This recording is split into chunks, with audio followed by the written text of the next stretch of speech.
Hey everyone, Jim here, Boots and Whiskey Podcast. Welcome to a very special Sunday edition of the show. Um, this is a little different than what we typically do, and for a lot of reasons. Um, we've always kind of, how do I put this? We always want our guests to tell their truth, right? And to tell their story and all that stuff. Um, we have Tennessee Jet on today, and where we went with this episode, I was not expecting. Um, it's not bad at all. I love that he got out his truth and talked about the things he wanted to talk about because that's what this show is about. Um, After careful consideration and all that stuff, I wanted to put this out before Tuesday, which is election day here in the U.S. It's not to sway anybody, it's not to do any of that stuff, but the conversation is just more relevant. Relevant? Yeah, whatever. um, Now than it would be a week from now, 2 weeks from now, whatever, right? We are going to still put out an episode on Tuesday. Ruby Lee will be our guest on Tuesday, but we wanted to get this one out before that. Um, and yeah, we had a great time talking with Tennessee Jet. We talked about all kinds of cool shit. And then we got into some political stuff, and I've always kind of steered away from that, but it felt like this was something near and dear to him, so I wanted to let him get it out. And you know what? That's fine. Yeah, and we had a great time. We had a great time talking about it. I loved hearing what he had to say, and honestly, like, it, I how do I put this nicely? I don't care if you agree with him, disagree with him, whatever. Like, that's not what this is about. This is about an artist, a friend, a guest on this show talking about their truth. That's it. And we're gonna honor that here today. Um, so Tennessee Jet, thank you so much for being on the show. We absolutely adore you. We love your stuff. Your music is incredible, and we loved having the conversation. Everybody else, if it's your first time here, welcome. If it's your 100th time here, welcome again. Check us out on all of our socials, Boots and Whiskey Podcast, on everything, Boots and Whiskey Podcast. Bootsandwhiskyentertainment.com is our website, which needs some work. So if you're like a website person and you want to help us out with that, like, fucking reach out. Um, and that's it. To all of our friends out there, um, you know who you are. DCU Center, Off the Rails, LH Coffee, Whiskey Grail, Dixon Boots, 10th Mountain Whiskey Company. The list goes on and on. Thank you all so much. So without further ado, sit back, relax, and enjoy our Sunday conversation with Mr. Tennessee Jet. Cheers. So, well, thank you for being here, my friend. It's good to be here in my studio. Yeah, it's good to have you. It's good to have you. I've been a fan of yours for quite some time. Awesome, man. It's great. Yeah, Uh, when this came up, and I I've been working with Liz for a while, and she was like, "Do you want to can I connect you with all these people?" And I was like, "Of course you can." And your name was on the list. well, it's great. I love Liz. Yeah, I'm happy to talk. I'm happy to try to answer any questions that you have, or just kind of shoot the shit, whatever you're up for. Yeah, I mean that's exactly it. I don't plan out questions because the way I do it is I want to learn about you as, even if somebody who doesn't know who you are is learning about you, right? So, like, obviously I know about you, because I've been in this thing now for the last 3 years, but I want to dig deep, you know? Okay. So I'm going to kind of turn it over to you and let you tell kind of your story and how you got to where you are and what you're doing and what's going on. It's a long story, but I won't bore you with all the early stuff. I wanted to be a baseball player growing up. Just kind of moved into music, and Hold on. I'm going to interrupt you real quick. What is it with us baseball players and then wanting to get into music? I don't know. Yeah, there are a few of us out there, I suppose. Um, Man, if I had a good answer for you, I'd lay it on you, but I don't know. That's Um, fair. yeah, I don't know. Yeah, I loved baseball growing up. That was my parents rodeoed, and so it was. I would have probably rodeoed as well, and but I started playing baseball, and they kind of put their efforts into that. I've got great parents; they support whatever I do, and so about college, I started playing my songs in the dorms, and decided that was more the path. That was more the purpose.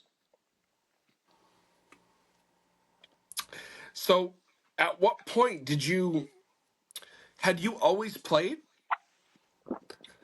Yeah, I'd always written short stories and just started rhyming words, and then realizing they were either poetry or they were songs without music, and just taught myself guitar and just started making up songs. And I don't know. There's always been something with the written word and creative writing that's always I've always been drawn to. Yeah. I don't read as much as I would like to. My attention span is really short.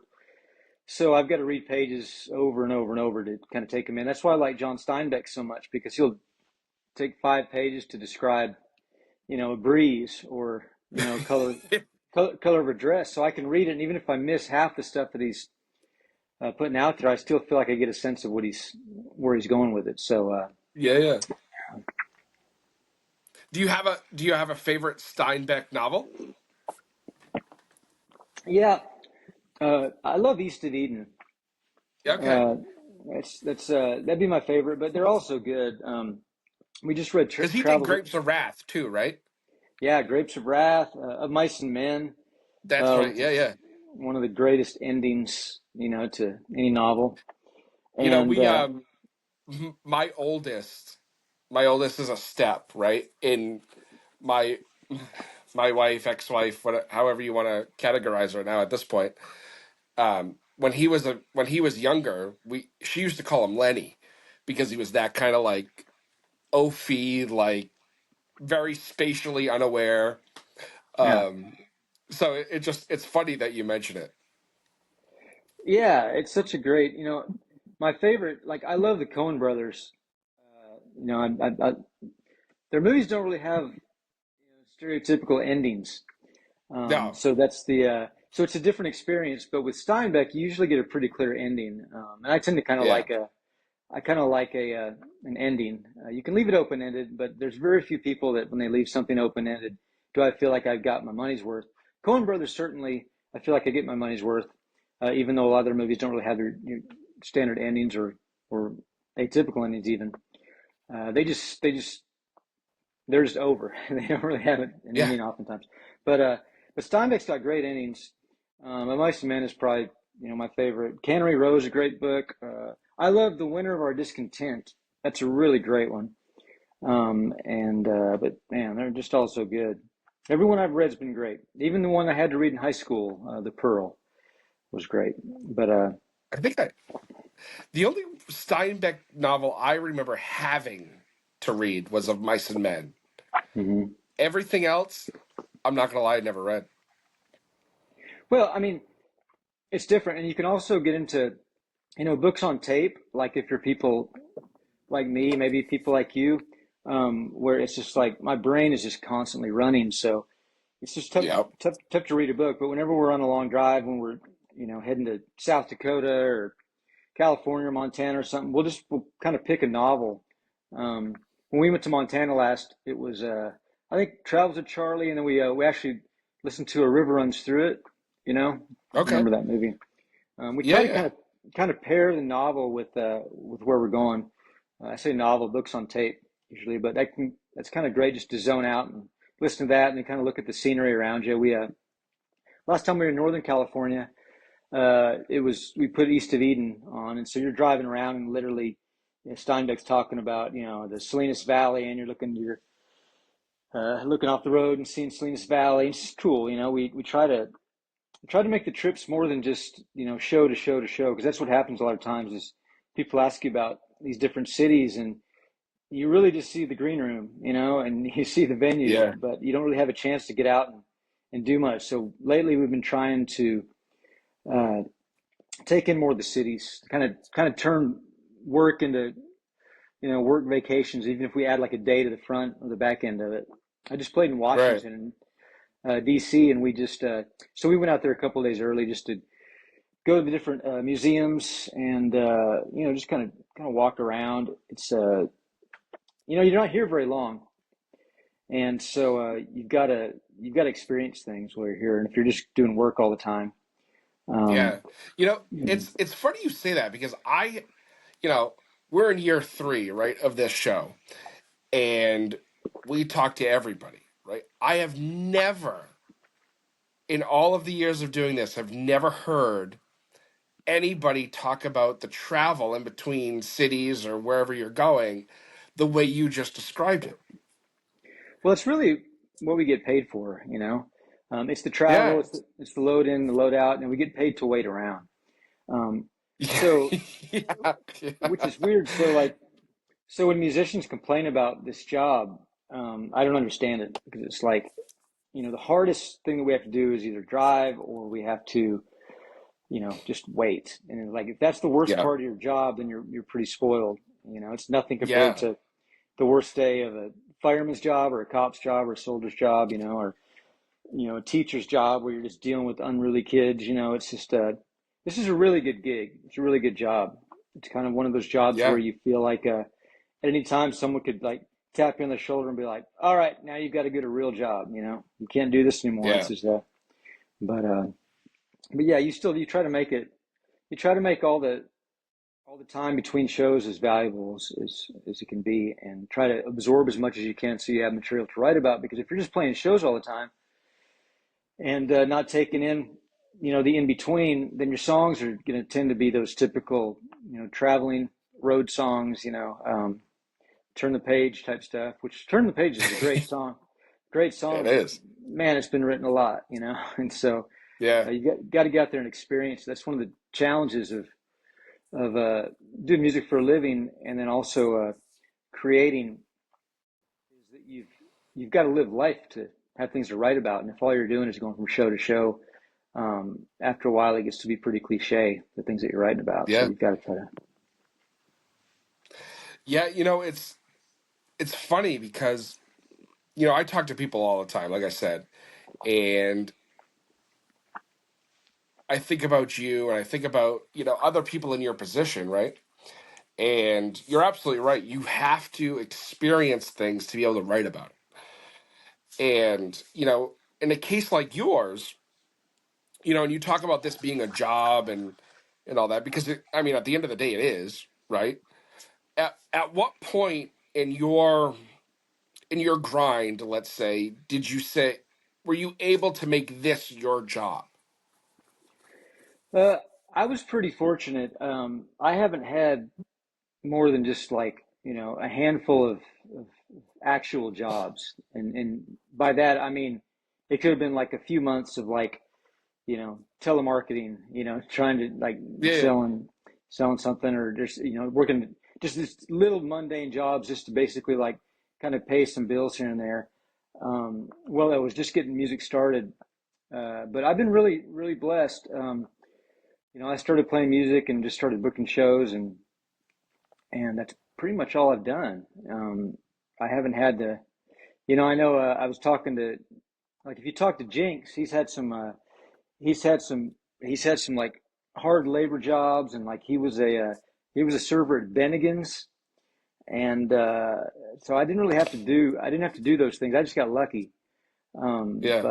But What do you, he had hey, what what do you kids too. know? He How do had you kids. know? How do you know we're gonna talk to Jinx or by the time yours comes out, have talked to Jinx? Oh no, I was saying if you talk to Jinx, you just and you talk about kind of the job that he's had, and then you picture him working at Bennigan's, you know, um, and things like that. But I think he had kids, he had youngins to support early on.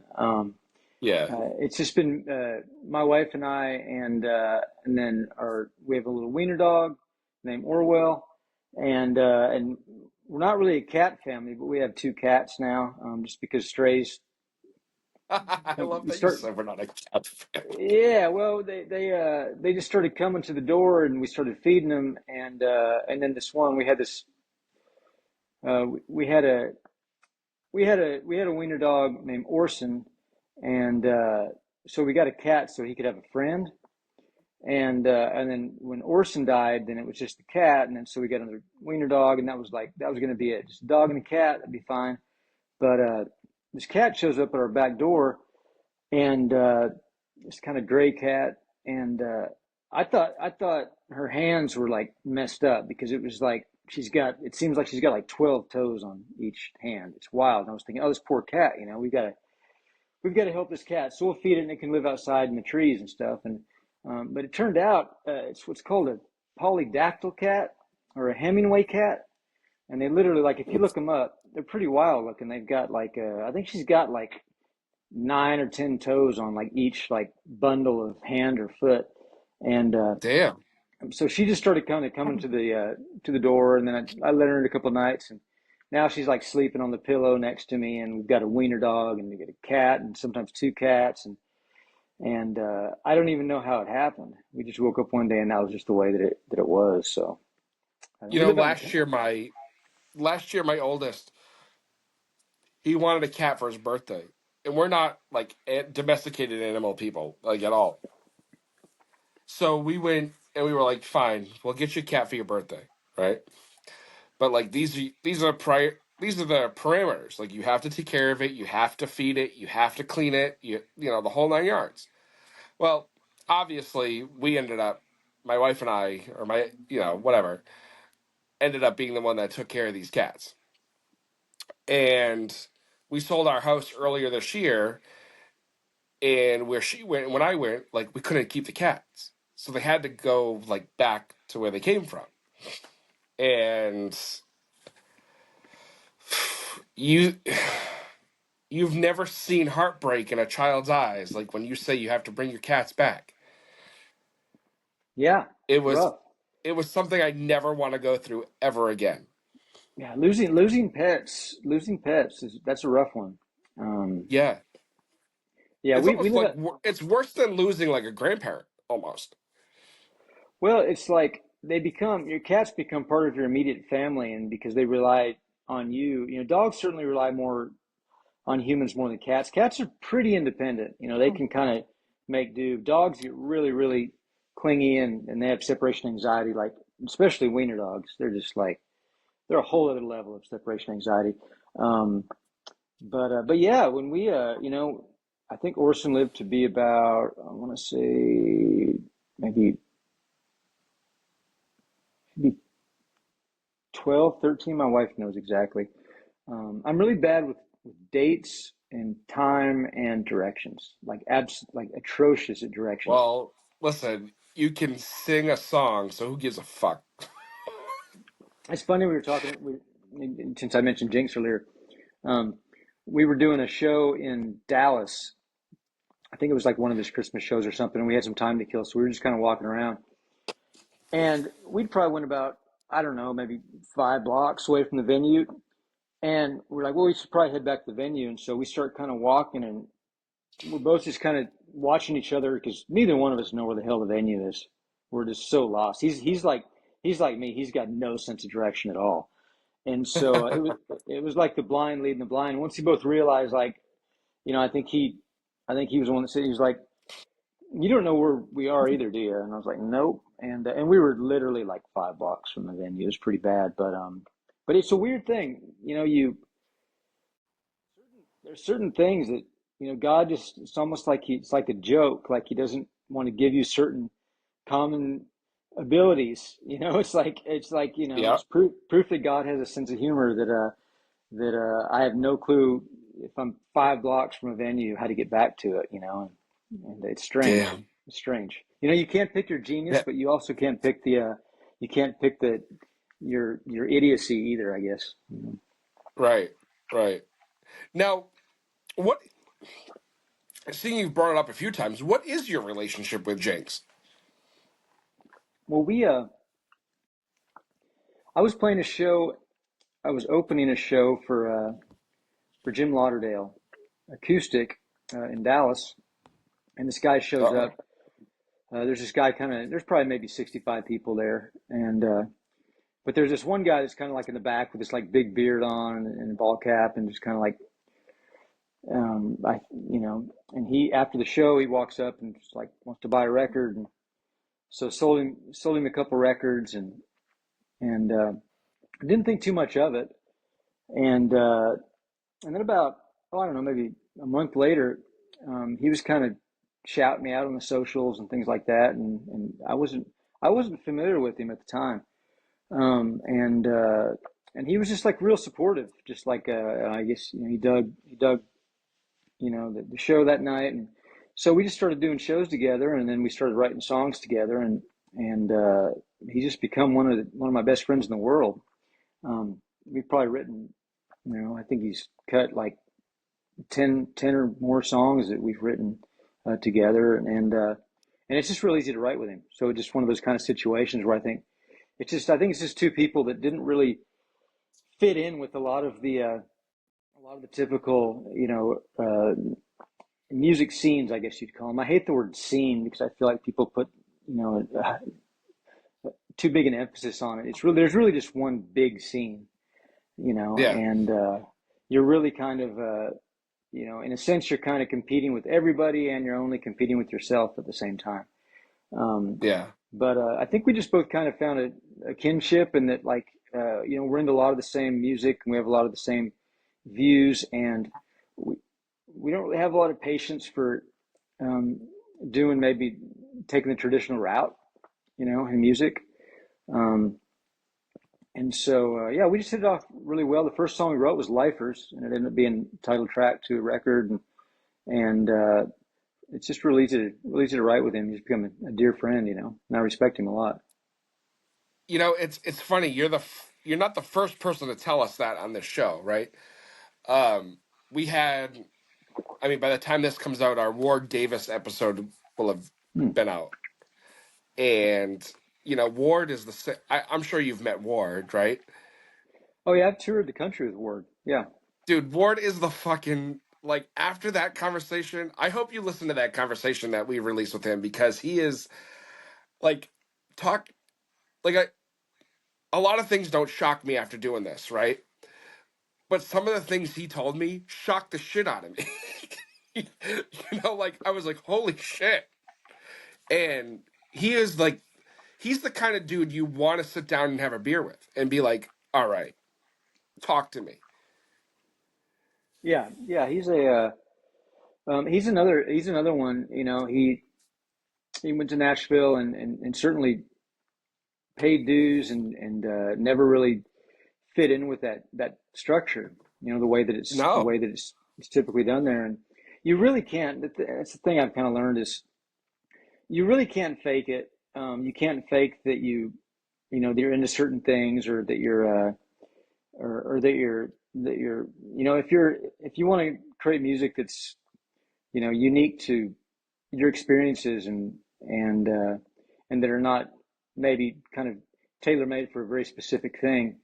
um, you really can't fake that. You can try to write those songs, but you're probably not going to do them very good. And the other thing is that people, and by those songs I mean some of um, what I kind of refer to as like disposable hit type songs. They'll be Right. kind of they'll get attention for a short period of time, and they just kind of disappear. They're not really the lasting songs. They're not like, "You're Always on My Mind," or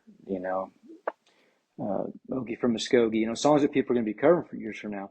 And now I don't know, Right. maybe people won't be covering those songs even years from now, because things are moving so quickly and differently. But you can't really.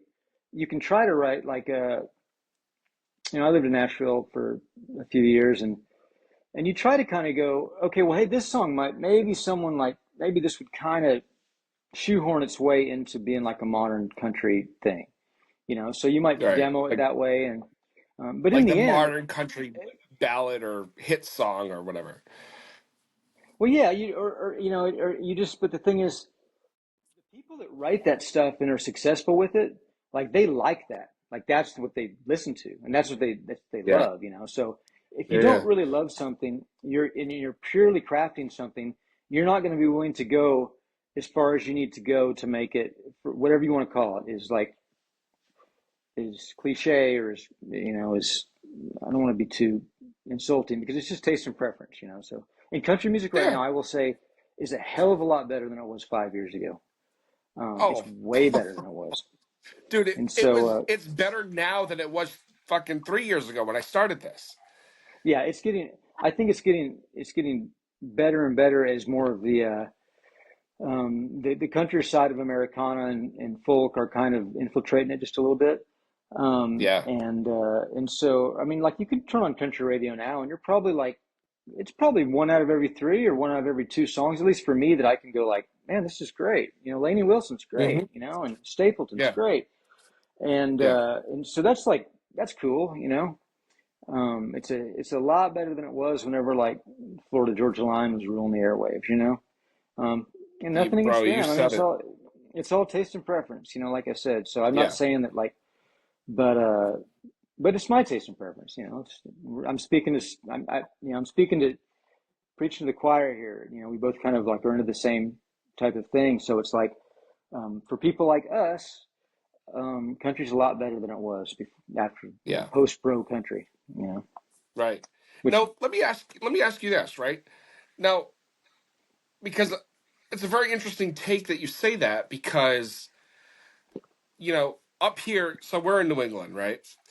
And Mhm. up here, country radio is we've made some really good friends in the country radio scene up here, right?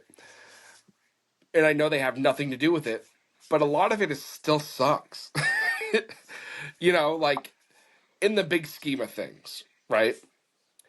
And but I look at guys like you, I look at guys like Cody, I look at bands like, or guys like Coe and, Shane Smith and the list goes on, right? Zach Bryan comes to mind as much as he's very polarizing, but like the Red Clay Strays, right? We just saw the Red Clay Strays this past weekend, and they had been on the Mhm. podcast early on when we were first starting, and they're not on the radio up here, and they sell out a room that has a couple thousand people, right? Mhm. So my question to you is, what do you think it is about the style of music you play and all these people I just mentioned played that without, especially up here, right? I'm talking up here, like without any sort of radio play, how are you guys so fucking successful? Well, I mean, it's all relative. I mean, if you were to compare, the success of myself or Jenks or Ward, and then compare it to someone like Taylor Swift or Morgan Wallen, it's a different There's, stratosphere. So I it was just gonna say that's it just depends on how successful you need to be to continue to make the music that you want to make. Excuse me, and and uh, and to continue to be able to grow. I mean, your fans are going to support uh, your ability to continue to go out there and hit the road. It's harder now than it's been because there's less venues now than there were before. The economy's yeah, such dog shit that people can't yeah, afford to. Before, when the economy was a lot better, people could afford to go to multiple shows every month. And so you would have a lot more people at mid-sized venues coming to shows. Now the economy is so bad. What I've learned is that it's pretty much, people will save up money and go to one festival where they can see, maybe a dozen bands, than go see, than go to 12 different shows. It's just a lot cheaper. If you go to a festival, yeah, it's one hotel, it's one trip. You kind of got to see everyone you want to see in that period. Yeah, it's more. The tickets are more expensive, and Ticketmaster's going to like fuck you over. But it's like yeah, it's still cheaper. It's still cheaper than going to you know a dozen shows in small venues and driving around. So that's kind of the world that we're in because the economy is so bad. And I don't know if people realize that like musicians, by and large, will vote. If you were to ask them, a lot of musicians, they're going to vote. Like last time around, they probably voted Biden. And the economy is just dog shit. and it's affecting their business. But they're not going to Right. step out and say like, you know what, I'm going to vote for something different this time because it's just like it's affecting me. It's affecting everybody. Right. And the same with COVID. You know, it's just like we locked down during COVID, and musicians were right behind it. Like, yeah, we got to support this. And it's just like it's just killing their business. You know, so they're kind of going to always kind of go against their own personal interest and the interest of everyone else is coming to their shows. I've never understood it really. It's funny. So it's funny you mentioned that because I've talked about this on this podcast before. Like I tried to before this one start many different podcasts, right? And my background, I have a degree in political science, right? So I tried to do like a political podcast, right? And it was just it was so all that shit is so mundane at this point that it's you get berated with it all day long. Like nobody wants to hear somebody else, right? Um, because so you said you lived in Nashville. Are you back in Texas? I'm right on the border of Oklahoma and Texas, a little town called Hugo. Okay, Right, okay. Now, you know where Paris, Texas is? no, I'm about 2.5 hours north of Dallas. okay. I Yeah. have a cousin that lives right outside of San Antonio, Mm-hmm. and that's about the extent of Texas that I know where things are. Um, but like living where you do, right? And you were talking about musicians and the way they vote or who they support, right? And like I've always promised myself I would never make this political, but like at this time of year we have to, right? Living where you do, like what is the dynamic? And like in the kind of music you do, you know what is the dynamic? Like, everybody thinks Texas and they think red. Like is that still very much the way of the world down there? Well, Texas is very red, except when you go to the cities. Like Right. it's like everywhere. You know, rural is red, Yeah. and the cities are going to be the areas that are going to be a lot more blue. Um, there's something that happens to people whenever a lot of people are in really close quarters. You know, there's kind of a herd mentality that really kicks in, and I think that maybe the reason I don't think we're really meant to be living with so many people in such close proximity to us. You know, I don't know. Yeah, I I think it's a agree. I know that like I've lived in Nashville for like I said a handful of years, and we moved back right before COVID, and to Oklahoma out in the country, and it's just great, because if you don't want to pay attention to anything that's going on politically or anything, then you're just living your life. You know, during the lockdowns in Hugo, it was just business as usual. You know, no one gave a shit, and Yeah. it Right. wasn't bad. Um, so I think the separation is definitely more city to rural areas. Yeah. But Yeah. you get into any city, particularly in the entertainment city, and if you step out of line, people are gonna just kind of like, they're gonna shun you. It's a very strange Yeah. thing that happens, and particularly in the artist community, because artists should pride themselves on free thinking and free speech and open mindedness. Yeah. But go try to go wear a "Make America Great Again" hat in downtown Nashville, or go to a show and see how many Oh, looks you dude, get. it's unbelievable. Like, right? like I'm laughing because it's like you're absolutely right. Like where I live in Massachusetts, right? I live between a city called Worcester and Providence, Rhode Island. Like I'm smack dab in the middle. Yeah. And you know, where I am, it's become pretty purple, Hmm. over the last 20 years or so. But you're absolutely right. You go to Worcester, you go to Boston, you go to Providence, it is like it might as well be fucking neon blue, Yeah. right?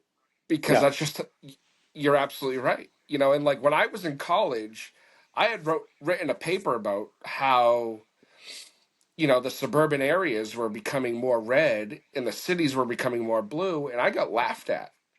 Where it Yeah. was like, no, that's not what's happening. And it's like, no, that's exactly what's happening. Like, and I saw it 12, 13, 14 years ago. Yeah. Yeah. It's just a, You know? yeah, I've never understood especially now, because we're at a time where it's like the establishment is the blue team, it's just like Hmm. they're the ones that want to censor everything and they want to, they want to make it, they just want to install their candidate. They don't really want a democracy yet, that they're going to threaten the other side and say that, like, that the red team's a threat for democracy. And so it's just, I don't know, it's strange. And I get it. There's a lot of people that have just been like, what the hell with politics. They're all crooks, they're all liars, and there's an element of that that's true. At the same time, it's like, you know, these are fallible men and women that we elect. They're not going to be perfect. You're not going to find a perfect candidate. Um, No.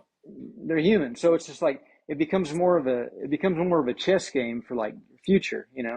I know there's a lot of people that they just don't like Donald Trump, and that's fine. It's not for me to tell anyone, like, who to like. And there's a lot of things that, like, I can see that Trump does that would upset people. He's kind of he's a boisterous figure. Um, but I just played this rally in D.C. Called Rescue the Republic, and it was Bobby Kennedy was there, and he spoke, and Tulsi Gabbard, and these are former Democrats that have now aligned with Trump, because it's basically just in a battle against big pharma and the war machine. And it's like you're not going to get a more diverse group of politicians than you are right now with the Right. Maha and MAGA. Maha's Make America Healthy Again. And it was really inspiring, because I look out there and I saw hippies, and I saw businessmen, and I saw young, old students, teachers, and these are people that probably have never voted. Some of them never voted Republican in their life, and because I don't even know that. I don't even think it's about that. I don't think you're even voting Republican or Democrat. You're not really even voting Trump. You're just voting for the cabinet he's going to put together, and you're voting for a group of people that are against the policies or lack of policies of the other side. So it Right. was it was it was amazing. I'm talking to people there backstage at the thing, and these are like the good old liberals, that were free speech, anti-war, um, and I don't think some of them had, like, they've never voted Republican. And it was just awesome talking to him, because you remember, like, oh yeah, America can be this place where we can disagree on so many things, but we just need to agree on the important things. Like, oh, we have to Right. have a border. Border's kind of important. Yeah. And and like, war should be like the last resort. Yeah. And freedom of speech, and just basic things that everyone used to agree on, until it's just kind of went crazy like it is now. But it was really Yeah. inspiring. You know, I don't know how old you are, right? But I'm gonna be 38 at the beginning of next year, or the first half of next year. And in all of my years of being able to vote, and I take it very seriously, right? Living up here, I've always, top to bottom, I've always voted blue. This is the first year I know, walking in November, that I'm not voting that way. I think that's a very Because I common can't, thing. Well, yeah, it's an interesting thing. So think about this. So, like, Ronald Reagan, Donald Trump, Bobby Kennedy Jr., Tulsi Gabbard, Elon Musk were Democrats until they just yeah, basically said, enough with this shit. This is not what I signed up for. You guys aren't the party of free right, speech and anti-war. Um, and so you've got this whole coalition of people that are, like, technically on the red team that are all former Democrats. The right, whole group. Vance is the only one yeah, that's not. And Vance, he's probably, like, a lot of his ideals are probably what used to be considered a Southern Democrat. A lot of these things. The Southern yeah, Democrat has now joined the Trump team. They're MAGA. So when the Democrats yeah, hate MAGA, for the most part, they're saying they hate the old Southern Democrats. The people that like bands like Alabama used to sing about, and Charlie Daniels and things like that. So it's like Yeah. um, the country's been there's been kind of an inverse thing politically going on, but there's still a lot of people though that they are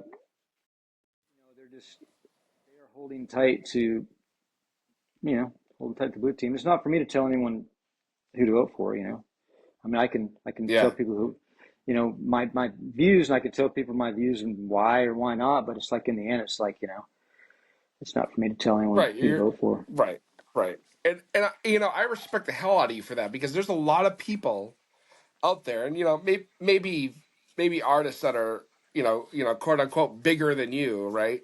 That have no problem getting up on stage and being like, vote this way, do this, do that, and that's whatever, right?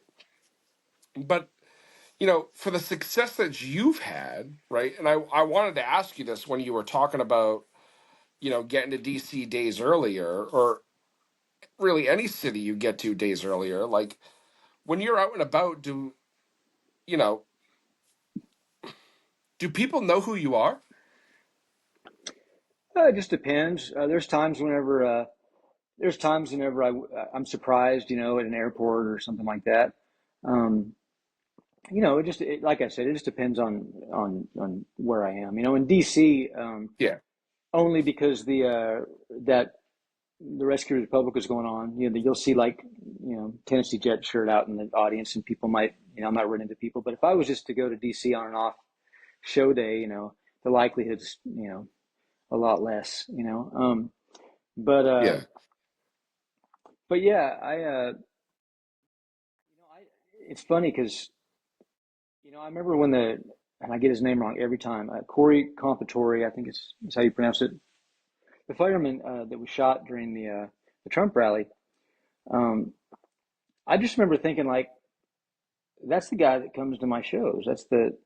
This is that person represents all the people who come to my shows. And I saw some people online like right after it happened, were just like just saying some really heinous stuff. And I was just thinking like, how did our country get to this point where someone could actually die defending their family, and Mm.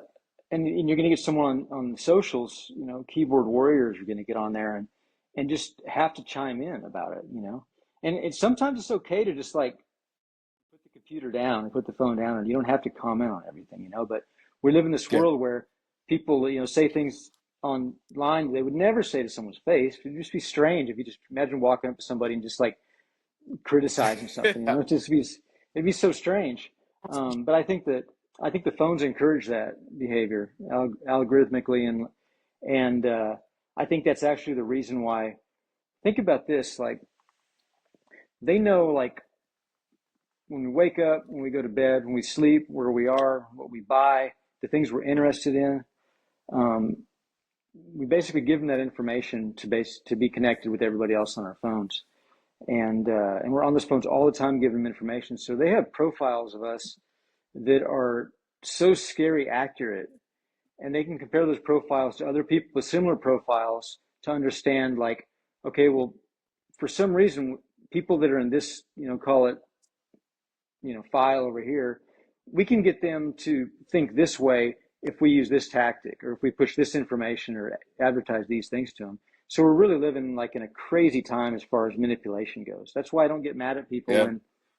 when, I put a song out called 2+2, and boy, it got some haters, like, people that I hadn't seen in years, like, drop a message and you look like, oh, hey, I hadn't talked to this person in a while. What is it? Like the first two lines are like just the worst, like insults they could be, like, how dare you, And, but I honestly I don't, I don't hate the haters, because I know there's this weapon that's in their pocket that is manipulating people into thinking a certain way, or thinking that like, if you disagree with something, um, then we need to attack that person, And Yeah. so I look at it as if like someone is sick, like they're not well. And if someone is not well, and it's like the guy that's talking to himself on the street and walking on the street and hitting his head with his hand or whatever, you're not going to like care if that person disagrees with a song of yours or some or a view that you have, you're just going to go like, oh Right. man, that person's not well, you know. And I look at it the same Yeah. way whenever people get online and they just attack, you know. Um, and at the same time, I think that you've got to be humble enough to realize that, like, well, hey, if they can be manipulated with their phones, then I can sure as hell be manipulated as well. So you've got to constantly be challenging yourself and challenging all your ideas, and you've got to steel man every position that you have, because it's a powerful weapon. You know, it's unprecedented, and so you've got to be constantly making sure that when you say something, it's something that you believe and not something that you've just been trained to say or believe. You know, in these times, Yeah. it's crazy. Now, when to bring, I guess, you know, to bring it to the music, right? Is that where a lot of your stuff comes from? Is that sort of, mindset? Um, Certainly, they'll influence certain songs. I've always written about things that I believe in or things that I thought were wrong in the world. Or I've always felt like if someone's like getting bullied, and that doesn't necessarily mean a specific person, but just a certain type of person or section of people, that I've always felt Sure. like an obligation to write, on their behalf, like be a voice for them. And I started realizing that, like, there are people that, like, I just don't believe that a man can become a woman and a woman can become a man, and just by changing your parts. I don't believe you can anyway, What? but especially by changing What? there's certain, yeah, exactly. Well, it's weird though, and I know you're joking with me, but like but there are people that, I mean, they believe that, and you're actually in the minority in terms of um, the woke culture that has dominated the music and entertainment industry. So, Dude, I quit a job. Okay. I quit a job during COVID teaching. I taught at a school and I taught biology to a bunch of kids that didn't believe in biology. mhm, So you're preaching to the choir. Like I mhm. I am with you 110%. Yeah, well, it's a strange thing too because it's um, during 2+2, that song, there was a venue that in Tulsa that we had a show booked, and they canceled the show over the song. Um, After selling tickets and after being aware of the song, they knew about the song. It was actually for a yearly Christmas toy drive show that I do every year. We heard there were some problems with the song, that some of their staff or something was spouting off on the socials about it. So we reached out and said, hey, is there going to be a problem with this song? And they're, oh, no, we're good. Everything's good. Show's on, we're great. They sold tickets, and less than a month before the show, they canceled the show and refunded everybody's tickets. And because apparently the staff was going to walk out, is what I was told, if I Oh, played the Jesus song or Christ. played it at all. And and the thing is that they will use to defend their position that they're the compassionate ones. They're the Right. thoughtful ones. Um, the thing that they objected to in the song was that I'm not for minors getting surgeries to be, to go along with their, you know, gender. They call it gender affirming surgery. It's really just butchering themselves to, be they're Yeah. mentally unwell kids. So I feel for these kids. They're not well mentally, and statistics show that the vast majority of them will either just grow out of it, or they'll be gay. So it's like it's it's such a drastic measure to just put these kids through that. And so that was my position in the song. And when you're an adult, hey, it's not my business. You do what you want to do, and everyone should be respected and treated well. My thing was just Right. about the kids. Like, leave the kids alone, because there's a big industry that's just making money off of them, and give it 3 to 5 years. And those documentaries they're doing on Netflix now about, like, the opioid crisis, they'll be doing them on the Yeah. quote unquote sex change thing. And so Yeah. people can hate all they want, but 3 to 5 years, they'll see. It's just it's everywhere else Yeah. in the world is basically put an end to all this stuff except the United States. I think there's maybe Brazil is the only other country, and so that's the way the wind is blowing, and it's for the right reasons Yeah, because you're on the wrong side of history if you absolutely. if you're I for can't that. agree. Honestly, I can't agree more. Like, you know, and it's funny because people tell me all the time, stay away from this shit, when it comes to your business and all that. But it's like this is it's too much. Well, It's if too someone has much. if someone has a different view, then just express that view. I mean that's really what's so great about this country is people can express their views and people can adamantly disagree with people and still be cordial and respectful of each other and Right. and go on with their lives. I just feel like Right. in the music industry in general, there's I can't think of I mean there's less than shit 5 people that will even like remotely even come close to some of these topics and Right.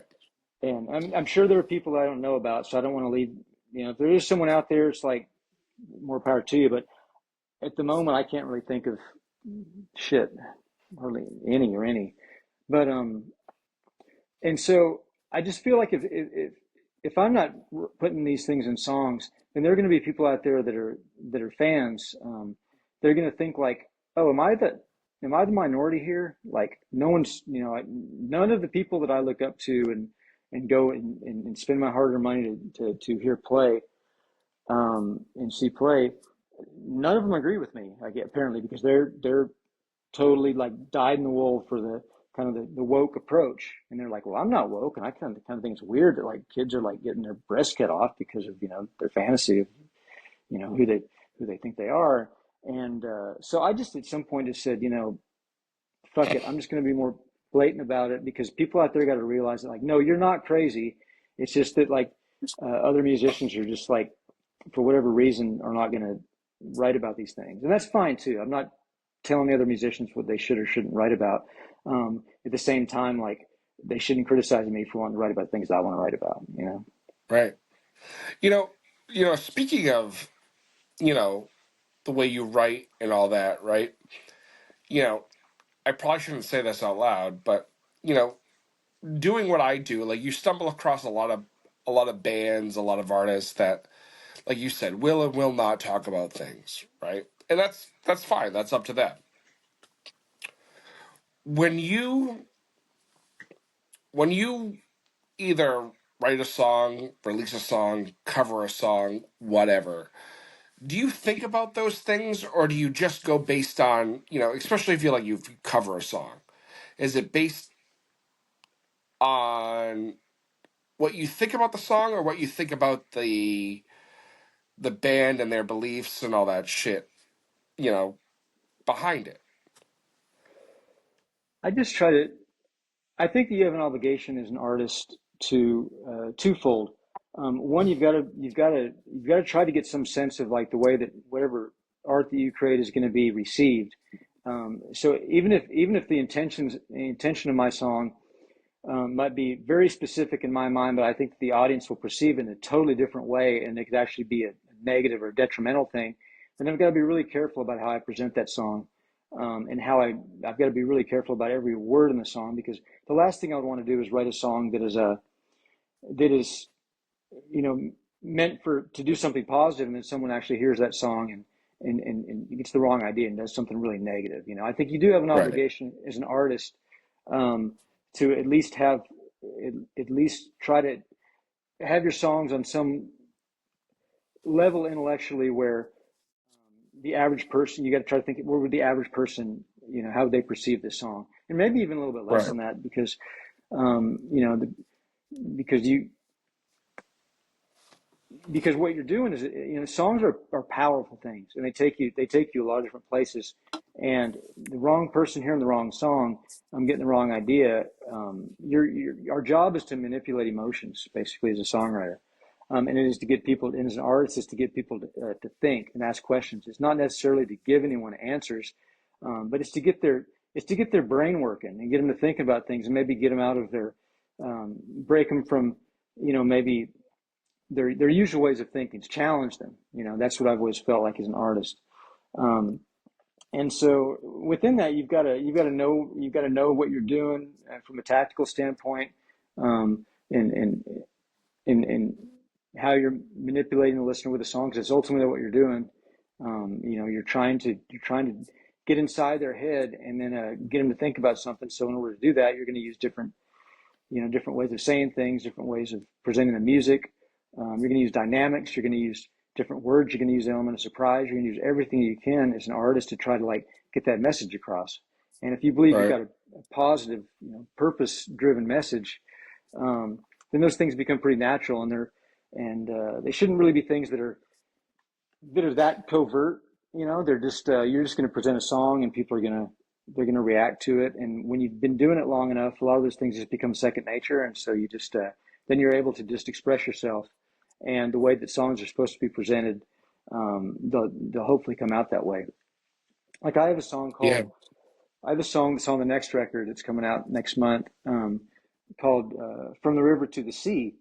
And so, just based on the title of that song, you would think this is a very pro-Palestine song, because there's literally a song that people will chant and sing that, and uh, and so I knew that the title for the song would be controversial, and it would maybe offend some people.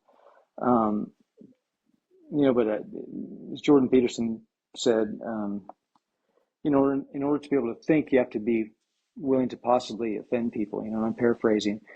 Um, but I knew that with that title, it might get people to maybe look at the situation a little bit differently. Um, but so you're always thinking of those things as an artist. You're thinking like, what's the title? What are people going to think just by hearing the first line of the song? Are they going to continue listening? Um, all these things. But yeah, I don't think you can't shy away from controversial topics for sure. Understanding that there's an obligation to handle with care. Yeah. I gotta say, right, and I told you this at the beginning, right? I don't ever know what I'm gonna get into with a lot of these conversations, right? And I gotta tell you, this has been a huge breath of fresh air because it's like I have to applaud you for being in the position you are and speaking so freely and openly about the shit you actually believe in. Because, like you said, not a lot of artists do that. Yeah, well, I mean, you're going to miss out on opportunities. And it's going to be a lot harder to get certain types of songs out there. You know, when I put 2+2 out, and even just my response to the venue, was like, this Facebook wouldn't let it be shared. There's just like, there was no share option on the post. And if you were to, go to, if you were to make these types of opinions, like, when you're at one of the, big, whether labels or booking agencies, you might run into some problems there. Not necessarily. You might find some people that agree with you. I mean, you know, there are people that think the way that I do that are parts of these big agencies and do just fine. Um, it's a so you're definitely you risk things, but at the same time, you really can't. If you're an artist, you can't think too much about those things. Um, Right. I'm going to be fine. I've got a lot of songs on my records and other people's records, and I can always write more songs, and I've got people that come out and support what I do, come to shows, and for me, the most important thing, I'm not a real, money doesn't drive me so much. I like guitars, I have some guitars, but other than that, I don't really get into material things too much. Um, the things that are important to me is to use the time that I have here. At best you got like 100 years. If you live really healthy, maybe they'll invent some things and extend that. But just to try to do my job as an artist, and what I feel like my purpose is, which is to encourage people to think and to speak for people that may not have anyone else speaking for them. Yeah. So it's just it's what drives me. I You know, tried the you know, and every time I've tried to kind of bend a little bit to we're not even bend, but just kind of, you know, in my way do, maybe more of a Nashville country thing or whatever. It's just not, it's not what I do, not what I'm supposed to be doing, And I think that's, No, to bring it back to Cody and Ward, I think that's what we all kind of realize at some point. It's like, you're just, you can try it all you want, but it's just like in the end, it's just like, that's just not in you. It's not really the way that right, you don't really have that thing. And if you don't like the music that you're supposed to be making, then you're not going to make very good music. right. And Now, so, you speaking of which, right? You talked about the hits, the not the hit, the cuts you've had with Cody, right? Who are some other people you've had cuts with? I wrote a song. Well, I wrote "Bury My Bones" with John Jeffers on the Whiskey Myers record, and they just That took that. thank you for bringing that up because I was going to bring it up. So I'm gonna let you run with this one. Yeah, they just took that song platinum last month. So that's the first platinum one for me as well. And well, they've had other songs go platinum, but that was the first one for me. And then I just cut my version of it and put it out last week with Brian Martin. I made it into a duet. I had to do something different. The Whiskey Myers version is like just bang on for like a rock version of that song, and it Right. sounds killer. But I've never believed in doing covers, even remotely close to like the original song or the song I'm covering. So there had to be something, and so I was talking to Brian backstage at a show, um, and he was telling me like, I think "Bury My Bones" is it was like his number one or two most streamed song last year, and he was just being complimentary. And Brian's a really sweet guy, and I and not to interrupt you, but I need fucking Brian to text me back. Is what I need. yeah, he'll get to he's gold. He just gets his inbox filled up really quick, and I'm uh, sure. and and he's terrible at texting people back. That's the other secret. No, But he I've noticed. I've had conversations with other people about the same thing. yeah, he's a great guy, love that guy. And but he was just but I was thinking like, well, maybe it would work as a duet, and so I just asked if he want to sing on it, and he was up for it, and so yeah, it turned out really cool. It's more like two people just kind of sitting around a campfire telling their story. I mean, it's a big band. I got Oddly Free to play guitar on it, and use mostly my band, and so it's different. It's different from the Whiskey version, but it's doing great. It's my best best first week of any song that I've put out streaming wise. So um, Dude, I was looking at it the turned out numbers on good. it just on Spotify alone, and it was unbelievable. Yeah, so it'll like I think I'm like 99 million away from catching Whiskey Myers right now, so they better look out because I'm like hot on their trail. But but the but yeah, I had one thing that was cool I got to do last year is I got to write a couple songs with Mark Miller from Sawyer Brown, and Yeah. me, Mark, and Jinx wrote a couple songs on their new record, so that was pretty cool. Just as far as like a spread it out. And I wrote Black Cats and Crows with Ward, and from his record, and my friend Alex Williams, we write a lot together. Um, but yeah, just all sorts of songs just kind of grow legs out there. That's the interesting thing about songs is you write them and then they could end up being not even make a record or being an album cut, or they could be you could write them and end up being like that's why I was playing in Washington D.C. is they reached out to me and said, hey, do you want to play this rally because of 2+2, and which is funny because it's not a song. That song is not one of my greatest streamers. I think it's like it's top five, but it's had a lot more of a different type of impact just in terms of people reaching out and friends and people I've met through that song and opportunities I've had because of that song. So Spotify's not going to put that on a playlist most likely, and a lot of people, radio stations are not going to play it, and so that's one of the things you do is you realize that like, okay, well, certain types of songs are not going to be your traditional type of big streamer or you know radio type song, which I don't I mean radio is such a smaller and smaller demographic every day, but but Yep. they're songs that mean something to you and mean something to other people. So you write them anyway, and you just get them out there. And so it's always the Now, yeah. Now let me ask you, like as a songwriter, like the songwriter side of it, right? You're talking about writing "Bury My Bones" with John, right? And you know that song for Whiskey came out, quite some time ago, right? yeah. Mhm. Like as the songwriter or as part of the songwriting team, do you sit back and go, "Son of a bitch"? Like, how did I let that one go? No, no, no, not at all.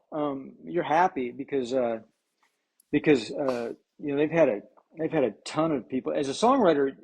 It's the song is first, most important. So you just want the song to have Okay, the biggest life that it can have.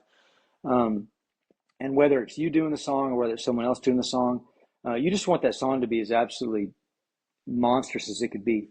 So I was thrilled, ecstatic that they did it. They first that they got such a great version of it because that doesn't always turn out that way, and then second that their fans really grabbed onto it and it became one of their bigger songs. right. And I another have a thing too, "Bury My Bones" T-shirt.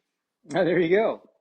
And and but the other thing too with songs is, you just you cut your own version of it. I love it. Jinx and I talk about this all the time. Like we love it. Like a lot of the people like our heroes, like Merle Haggard and Johnny Cash and people like that.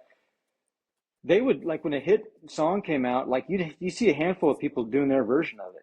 Like I've got a Right, version of Merle Haggard doing Folsom Prison Blues on a record. And songs just used to be things that people would just like cut. And like I know with like Jinx and I both cut a version of The Raven and the Dove, which is a song we wrote together. And I'm sure that I've got a song called "Someone to You" on one of my records, and he cut that on his record, and I love it. I right, mean, I'll probably I could end up putting three Jinx songs on a record next year that he's already put out. I don't, it's just songs. I just, right, I also love the challenge of kind of doing songs in different ways, trying to make them different a right. little bit. It's funny you mention that because like Ward and I had talked about it, where you know Ward had wrote Colorado, right, and Mm-hmm. Cody had put it out, Mm-hmm. and he talked a lot in our conversation at length about that song, and it's like you're saying, like it doesn't really Mm-hmm. matter who puts it out as long as it sees the light of the day. No, especially for people like Ward or Cody, it's like we would all admit that like the very core thing that the most important thing that we all probably view ourselves as is songwriters, because that's when you're actually creating something that didn't exist before, and you're creating and putting out in the world, and hopefully other people will do it. You do your version of it. But that's the thing that I think if you asked all three of us, that'd be the thing that probably is the most special, you know. And so yeah, you just want the songs to be huge, and Yeah, and if anybody to cut it. If there was some big bro country guy that wanted to do like "Bury My Bones," I would be like all for it, and I would hope that he or she moved a million copies of it, And I would probably start right. being a fan and start finding some songs of theirs that I thought weren't so bad, and then pretty soon then I'm a member of the fan club, pretty soon because Right. um, I mean we can all talk about like it's fun sometimes just to kind of sit around just like talking about sports teams and oh I hate the Eagles or I hate the whoever. Um, people do the same thing with bands and things and different types of music, but in the end, it's really all so small and irrelevant. The Right. to really hate too much on anyone else. I don't hate any people, and there are people's music that I really really do not like. Um, but the people are probably behind a lot of these. That's kind of the sad thing is sometimes the nicest people in the world make the worst music, in my opinion. But Right. so I'm careful not to ever say like, oh, I can't stand that guy or that girl, because it's like, no, you just don't like their music, and that's totally fine. There are people I acknowledge are like fucking brilliant artists. It just does not speak to me. I would Yeah. just don't try to get me to like Steely Dan. I get it. They're session aces. Ah. They're they're amazing at their instruments, their performance and everything. It's like, just I don't try to sell me on them. It's over. It's not going to happen. It's just like, does that does that they should, but who cares? Right. It's just like some people don't like spicy food, some people don't like sweet tea. It's okay. They're wrong, but it's okay. You Right. know, I mean, I'm actually drinking sweet tea myself, so it's fine. yeah, it's just the best. It's the best. Now speaking of, we kind of have like a tradition here where we talk about, we because it's the Boots and Whiskey podcast, we talk about boots and whiskey. Now, do you have a pair of boots that you like are obsessed with, or you are like these are the greatest boots of all time? Like, do you have a collection of boots? Yeah, I've got a collection. Lately, I've been wearing the black ostrich boots. Got those a while back, and so going with those. I haven't been drinking as much whiskey lately. It's weird. I don't know, and I didn't do this on purpose. I'm really lucky because I'm someone that can just put the bottle down and be like, I don't need it. Some people it's way, way harder than that. And during COVID, when I habitually, just because every day I was locked in my room and I had a bar cart from like Ryder whiskey for the last 2 years full, it just became way too damn easy just to like have a drink or two every single day. Yeah. And so I think that was the first time I actually started feeling like your body's getting used to this. And when you don't have a drink, you start kind of craving a drink. And I started kind of feeling that feeling a little bit for the first time, in my life. And so I kind of just said like, yeah, I should probably back off from this for a while. But for the last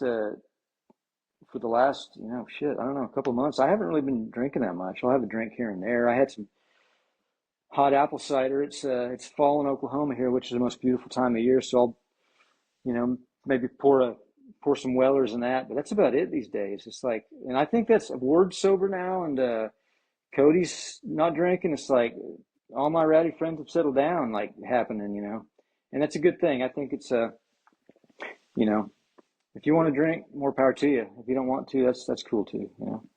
You know, it's funny because in the last year or so, everybody we've talked to, they're like, I'm not drinking. I'm not drinking. I'm not Yeah. drinking. It's like, damn. Like, I called this podcast the wrong fucking thing. No, no, no. Whiskey's still it's still great. It's just in moderation, or if you want to drink more than moderation, and you're not hurting anybody, it's just like that's your own business. But it's like, Yeah. but whiskey represents something though too. Um, whiskey's really, I mean, you can shoot whiskey, you can chug whiskey, but whiskey's really best when it's sipped. It's best when Mm-hmm. you're having a good conversation. You're sipping on some whiskey, and it's a damn American thing to do too. So Yeah. so I think it's a great name for the podcast. It's just the Thanks. Well, like, yeah. it's funny because going back to whiskey, right? Whiskey Myers, I had bought a bottle of their Uncle Chickens that they put out. How is it? I don't know. I haven't tried it yet. Hmm. And honestly, so like, so obviously you're friendly with those guys. Yeah, love those guys. Um, so their photographer Chris and I have struck out struck up quite a friendship, and they were up here, you know, earlier in the later in the summer, and he was nice enough to shoot the shit with us after the show, and we went backstage, and we actually um, ran into Jeffers after the show and shot the shit a little bit. And for the longest time, Uncle Chickens wasn't available up in our area. And they had the QR code, so I scanned it just to see if we could get it. And I got it. And I bought a bottle, and I've been trying to go back and forth with them for quite some time about doing something. And I haven't had the time to open it up. Yeah, that's what I've got a little bar cart. I'm a big fan of that show Mad Men. I've probably seen Yeah. it. Probably, seriously probably watched it start to finish 10 times, you know, like every episode, and just like, I just think it's amazing. And so I had to get a bar cart, you know, early on because it was just kind of a cool thing to have. And but man, it looks like a David Lee Murphy song right now. Like every bottle has just got dust on it, and they're bottles from like Christmas 3 years ago. And um, you know, I heard that you're supposed to really drink your best first. That's one way to live your life, and then there's the and then you can like save the good stuff for like later. You know, kind of sacrifice Yeah. something now for something later, which is really the way you should really probably, which is definitely the way you should live your life. But but I just never got to the good stuff, and now my like bad stuff is like pretty good stuff, you know. So I don't know. We'll see. And That I got I a new. mean, that's exactly how I am. Like, you know, early on, we reached out to a bunch of distilleries to be like, hey, we'll review your stuff. And it became like a huge thing. And Mhm. like, I have bottles, I'm looking at my shelf, like, I have bottles that haven't even been opened, Yeah, that's how I feel. you It's know, like for, a lot of people are going to be getting whiskey for Christmas this year from me, I think, because I don't know how it take a while to drink all this. And then I keep every time I go play somewhere, it's just like people give me whiskey or they give me wine, which is great. I'm not complaining. We might right. have to edit that part out in case someone would see that I may be complaining because keep bringing the Eh, whiskey. But They're not, if anybody sees that as a complaint, they can go fuck themselves. And you know what? If you've got a bottle of whiskey you're looking to get rid of, I'll send you my address. yeah, yeah, exactly. Yeah, I got into gin too for a while. That's an interesting Oh, dude, place I to get in. love gin. Yeah, Gin is, gin is, gin is one of the few alcohols that have made me do stupid shit. yeah. You know, it's a weird thing. I do most of my drinking just at the house. You know, I don't Yeah. really. I mean, I'll have a drink when I go out. You know, but I've really kind of cut back on there because we're always driving after a show. So you know, I just don't want to. I don't want to drink too much, and then you know, it's just not smart. So Now, I'm not to cut you off, but do you drink on stage? there are times, but it's not like it was starting out. You know, when you start out, you're an idiot, and you just basically think that it's just like because people in the audience will keep bringing trays up and things. You'll drink it, and then it's an interesting thing with this job because it's the only job where people get offended. Well, there's probably maybe there's other jobs, but this is a job where people actually get offended if they bring you an alcoholic beverage and you don't drink it while you're working. Like it'll actually Right. offend some people, you know. And so when you first start playing music, um, people will just start bringing you drinks. And even if you don't drink, but you're playing 4 or 5 nights a week, you'll end up having, you know, someone will bring you a shot before the show. You'll take a shot. Someone will bring you a shot during the middle of your set. You'll drink one afterwards. The club owner, you better damn have a drink with me, you know. And so you get to where you're drinking, you know, shit, you know, 3 or more shots every night, 4 nights a week, and you don't even drink. You know, it's just the social thing. So it's really easy to fall into that habit where you're just like used to drinking, and it's not great for you. You know, it's No, not no, a no. it's not a habit you want to just do, you know, just have, especially if you don't even enjoy it really. Um, Right. but uh, but that's you know, it's an interesting job.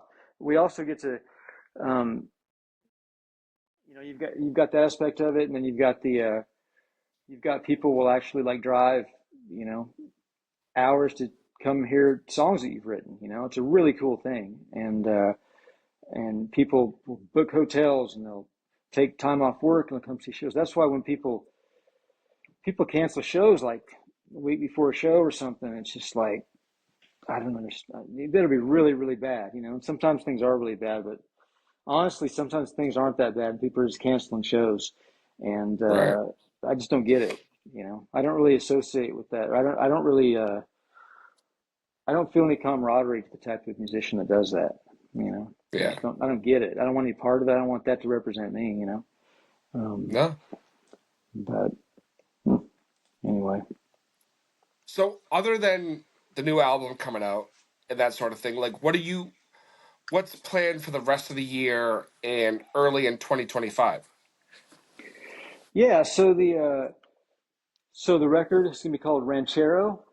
It's coming out in November, and so that record come out, and then we'll start touring early 2025, and just working these songs. We'll work the songs up between now and the end of the year, so they're ready to go for next year, and we'll just get out and hit it. And we try not to plan too far ahead because honestly, in, my life has been pretty.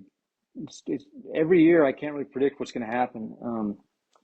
You know, we, I did a run of shows with right before, yeah, it'd be right before after COVID, right before COVID. I got to do like, you know, 3 months worth of shows with Willie Nelson, and that was like amazing. And then like I started playing shows with Dwight Yoakam, who's like, on my Mount Rushmore of influences, and things were really cooking. I had a new record out with on 30 Tigers, and things were really clicking along. And then the pandemic hit, and just boom, smacked everybody down. And so you adjust, and you born out of that, you start. We played live stream shows and house party shows, and then coming out of that, kind of just having to establish things and again, and just put music out. And if I'd known that I was going to be playing like Washington D.C., last week with you know Bobby Kennedy and Jordan Peterson and Brett Weinstein, all these people. These are people that like I'm usually at night watching podcasts, watching debates, or just going down the rabbit holes. If I'd known I would be playing with those people because of a song that I wrote, it would have been hard to predict those things. But songs take you places, man. You can't really predict it. So we'll book shows Yeah. next year, but we're always open to seeing where this journey is going to lead next. I'm sure I'll put out more music and play more shows and meet more people, and hopefully not piss off too many people, or at least only piss off the ones that you want to piss off. And Yeah. so yeah, Well, things will keep on I moving. hope you get. Have you played up here before? You said New Hampshire or Rhode Island? We're in Mass. Oh, okay. I thought you were saying. What were you saying? I thought you were saying. Okay. Well, you would know where you live, so I must have heard wrong. We actually, it's funny because what part of Massachusetts are you in? I'm in Southern Mass, right near Rhode Island. Okay, that's where I got Rhode Island from. So we were actually talking this year because that's one place that I've never played. So that was actually on the list of we've got to play there next year, and we got to get to that part of the country, just far northeast part of the country. We've done New York, and but we've never done that part of the country. So yeah, we'll probably see Well, you next year then. what I'll do Yeah, is I'll send Tiffany some contacts. yeah, I'll put you on the list for sure. So Yeah, you can wear yeah, your Barry My because Bones shirt.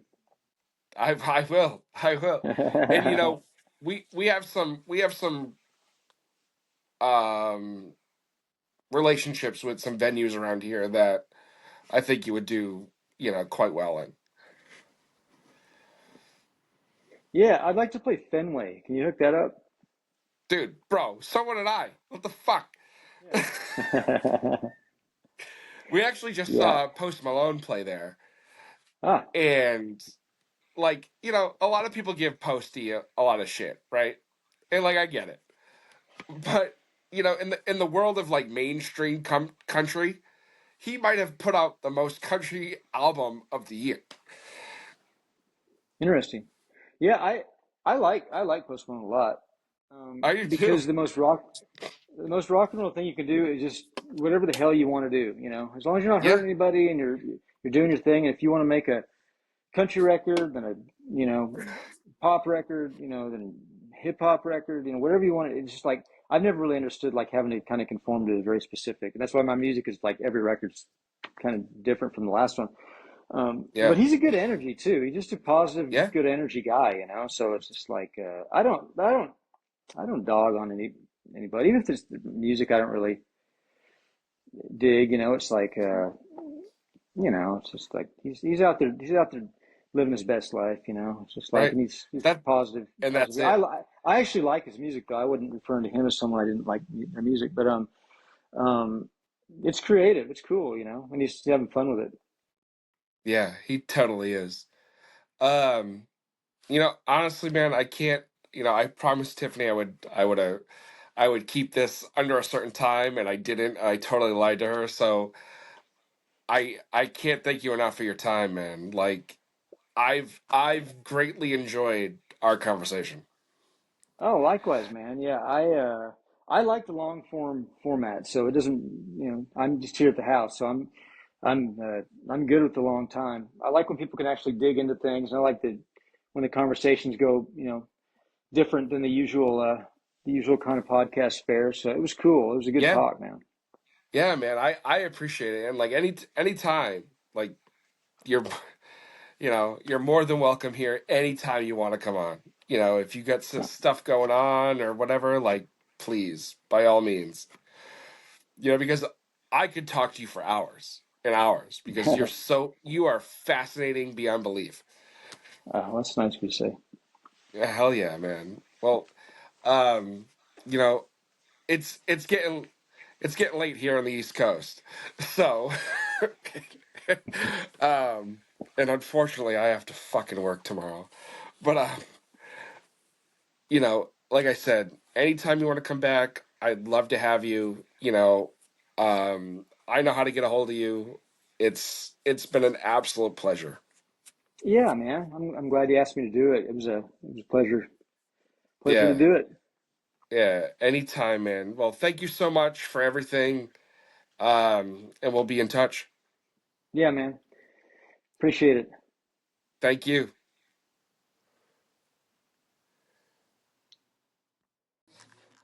Well, there you have it, everybody. Our conversation with Tennessee Jet. And you know what? I kind of fucked up, right? At the beginning of the episode, I thought about it now. I should have said, um, something along the lines of like, "This is Sunday and meet the press" or something corny. But I didn't. It's a shame. Missed opportunity. But you know what? Thank you again for coming in and checking it out here on a Sunday. We hope you enjoyed the conversation. Remember, Tuesday, Ruby Lee is here. I'm so sorry to this young lady. I have literally just pushed her back because it's not intentional. It just, other shit comes up. So, thank you for your patience, Ruby. Tennessee Jet, thank you, brother. You're the best. And we'll see you on Tuesday.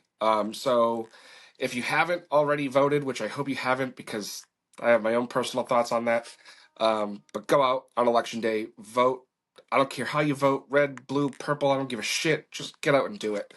Um, and thank you from the bottom of my heart for being here today and listening to this conversation. I thought it was a really good one and one that maybe you learned something, maybe you didn't, maybe you think, we're all fucking crazy, but whatever.